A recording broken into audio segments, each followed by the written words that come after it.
Praise the Lord. இன்று நாம் mark 5 அதிகாரத்தை ஒன்றாக வாசிக்கிறோம். பிரீமியரில் ஜாயினான அனைவரும் உங்கள் வேண்டுதலை கமெண்ட் செய்யுங்கள். இயேசுவுக்கு அசாத்தியம் எதுவும் இல்லை. அமைதியாக கேளுங்கள். பின்பு அவர்கள் கடலுக்கு அக்கரையிலுள்ள கதரேனருடைய நாட்டில் வந்தார்கள்.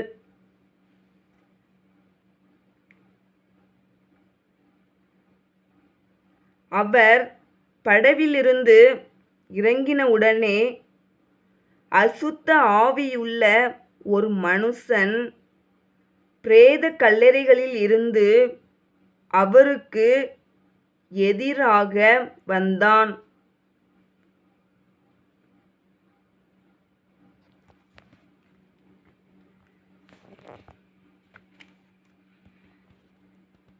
அவனுடைய குடியிருப்பு கல்லறைகளிலே இருந்தது.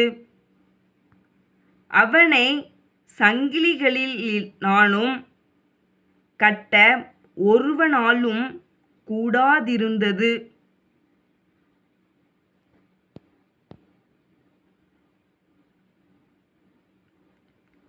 அவன் அநேகந்தரம் விலங்குகளினாலும் சங்கிலிகளினாலும் கட்டப்பட்டிருந்தும் சங்கிலிகளை முறித்து விலங்குகளை தகர்த்து போடுவான். அவனை அடக்க ஒருவனாலும் கூடாதிருந்தது.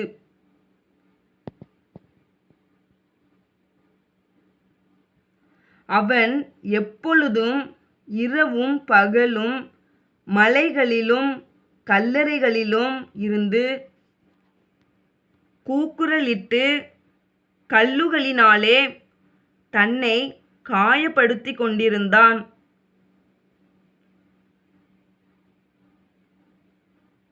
அவன் இயேசுவை தூரத்திலே கண்டபோது ஓடி வந்து அவரை பணிந்து கொண்டு,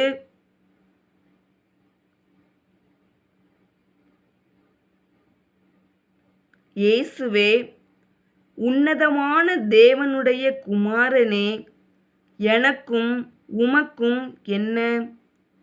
என்னை வேதனைப்படுத்தாதபடிக்கு தேவன் பேரில் உமக்கு ஆணை என்று மிகுந்த சத்தமிட்டு சொன்னான்.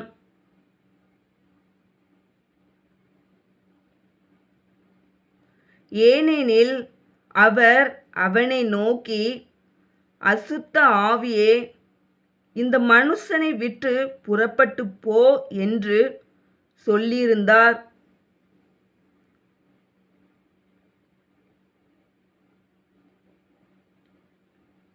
அப்பொழுது அவர் அவனை நோக்கி, உன் பேர் என்னவென்று கேட்டார். அதற்கு அவன், நாங்கள் அநேகராயிருக்கிறபடியால் என் பேர் லேகியோன் என்று சொல்லி,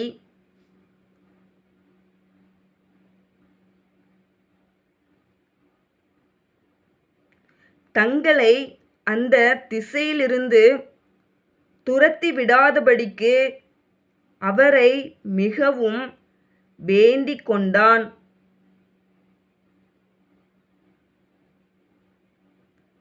அப்பொழுது அவ்விடத்தில் மலையருகே அநேகம் பன்றிகள் கூட்டமாக மேய்ந்து கொண்டிருந்தது.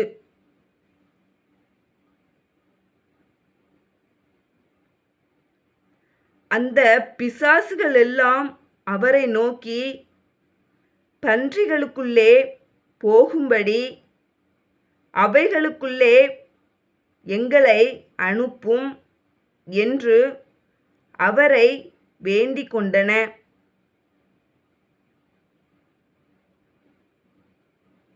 இயேசு அவைகளுக்கு உத்தரவு கொடுத்தவுடனே அசுத்த ஆவிகள் புறப்பட்டு பன்றிகளுக்குள் போயின.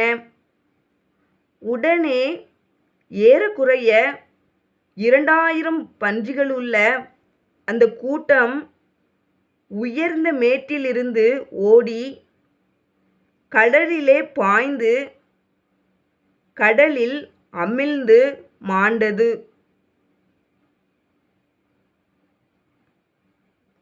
பன்றிகளை மேய்த்தவர்கள் ஓடி இதை பட்டணத்திலும் சுற்றுப்புறங்களிலும் அறிவித்தார்கள்.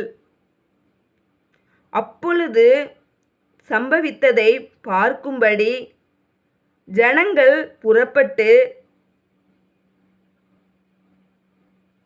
இயேசுவினிடத்தில் வந்து, லேகியோனாகிய பிசாசுகள் பிடித்திருந்தவன்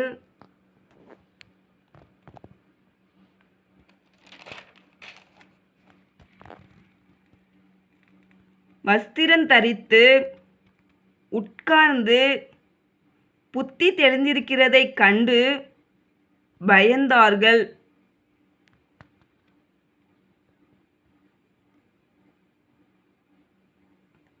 பிசாசுகள் பிடித்திருந்தவனுக்கும் பன்றிகளுக்கும் சம்பவித்ததைக் கண்டவர்களும் அவர்களுக்கு விவரமாய் சொன்னார்கள்.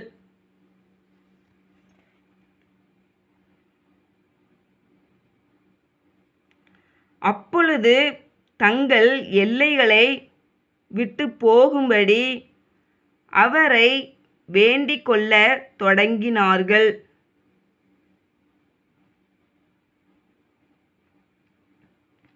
அப்படியே அவர் படவில் ஏறுகிற பொழுது பிசாசு பிடித்திருந்தவன் அவரோடே கூட இருக்கும்படி தனக்கு உத்தரவு கொடுக்க அவரை வேண்டிக் கொண்டான்.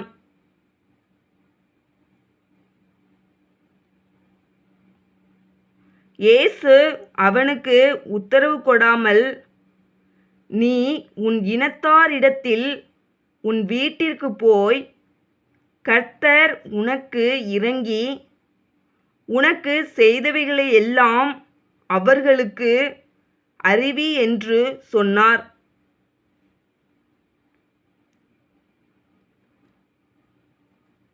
அந்தபடி அவன் போய் இயேசு தனக்கு செய்தவைகளை எல்லாம்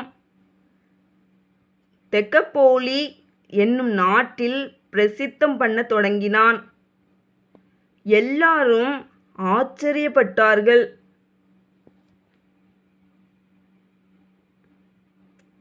இயேசு படவில் ஏறி மறுபடியும் இக்கரைக்கு வந்து கடலோரத்தில் இருந்த போது திரளான ஜனங்கள் அவரிடத்தில் கூடி வந்தார்கள்.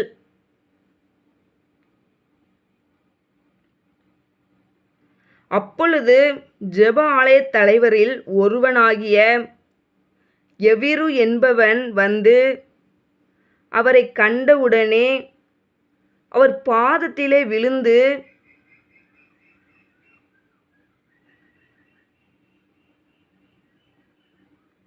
என் குமாரத்தி மரண அவஸ்தைப்படுகிறாள்.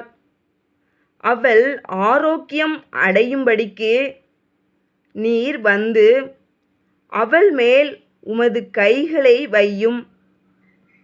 அப்பொழுது பிழைப்பாள் என்று அவரை மிகவும் வேண்டிக் கொண்டான்.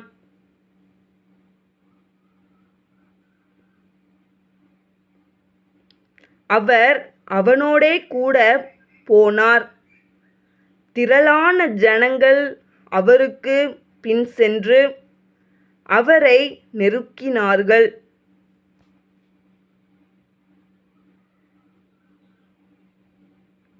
அப்பொழுது 12 வருஷமாய் பெரும்பாடுள்ள ஒரு ஸ்திரீ அநேக வைத்தியர்களால் மிகவும் வருத்தப்பட்டு தனக்கு உண்டானவைகளை எல்லாம் செலவழித்தும்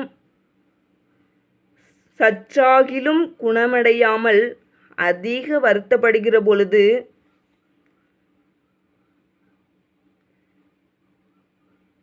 இயேசுவை குறித்து கேள்விப்பட்டு நான் அவருடைய வஸ்திரங்களை ஆகிலும் தொட்டால் சொஸ்தமாவேன் என்று சொல்லி ஜனக்கூட்டத்துக்குள்ளே அவருக்கு பின்னாக வந்து அவருடைய வஸ்திரத்தை தொட்டாள்.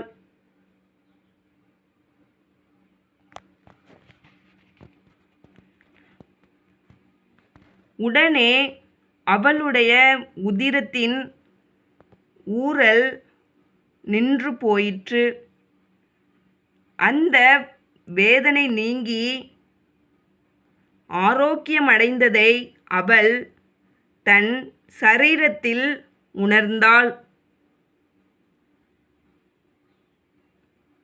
உடனே இயேசு தம்மிலிருந்து வல்லமை புறப்பட்டதை தமக்குள் அறிந்து ஜனக்கூட்டத்துக்குள்ளே திரும்பி, என் வஸ்திரங்களை தொட்டது யார் என்று கேட்டார்.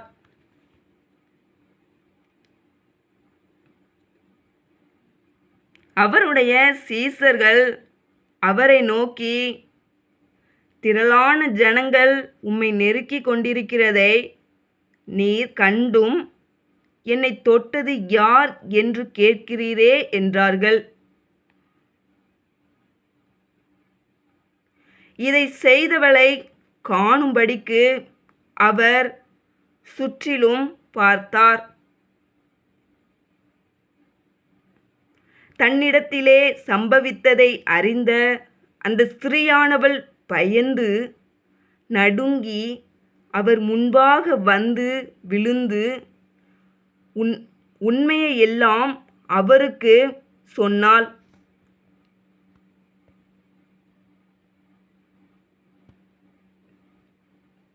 அவர் அவளை பார்த்து, மகளே, உன் விசுவாசம் உன்னை இரட்சித்தது. நீ சமாதானத்தோடே போய் உன் வேதனை நீங்கி சுகமாயிரு என்றார். அவர் இப்படி பேசிக் கொண்டிருக்கையில் ஜெப ஆலய தலைவனுடைய வீட்டிலிருந்து சிலர் வந்து, உம்முடைய குமாரத்தி மரித்து போனாள், இனி ஏன் போதகரை வருத்தப்படுத்துகிறீர் என்றார்கள்.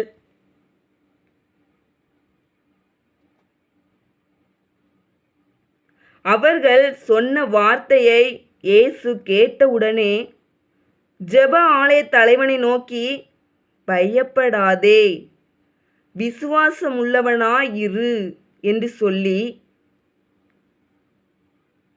பேதுருவையும் யாக்கோபையும் யாக்கோபின் சகோதரன் யோவானையும் தவிர வேறொருவரும் தம்மோடே வருகிறதற்கு இடங்கொடாமல்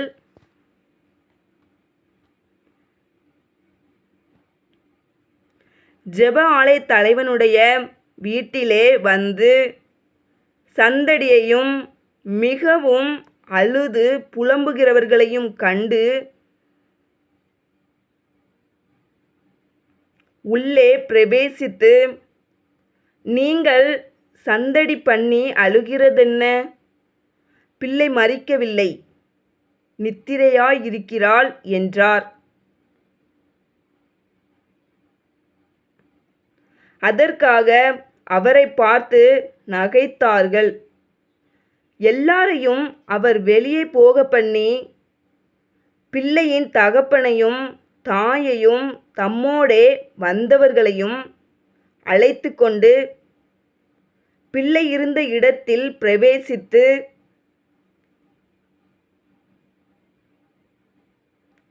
பிள்ளையின் கையை பிடித்து தலித் தாகுமி என்றார். அதற்கு, சிறு பெண்ணே, எழுந்திரு என்று உனக்கு சொல்லுகிறேன் என்று அர்த்தமாம்.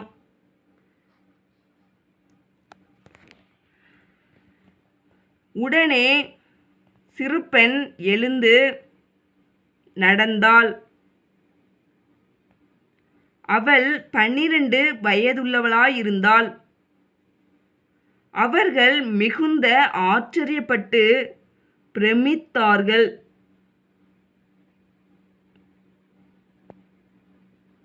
அதை ஒருவருக்கும் அறிவியாதபடி அவர்களுக்கு உறுதியாக கட்டளையிட்டு அவளுக்கு ஆகாரம் கொடுக்கும்படி சொன்னார்.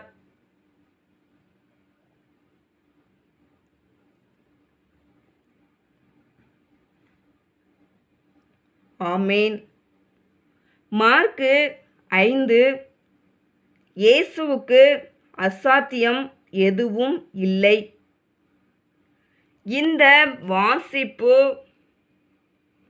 உங்களுக்கு ஆசீர்வாதமாக இருந்தால் நத்திங் இஸ் இம்பாசிபிள் என்று கமெண்ட் செய்யுங்கள். Like and share and subscribe செய்யுங்கள்.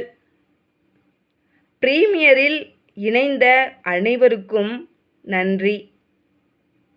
டிஸ்கிரிப்ஷன் முதல் வரியில் இருக்கும் மத்தேயு 11 அதிகாரத்தின் லிங்கை கிளிக் பண்ணி அதையும் வாசித்து தியானியுங்கள்.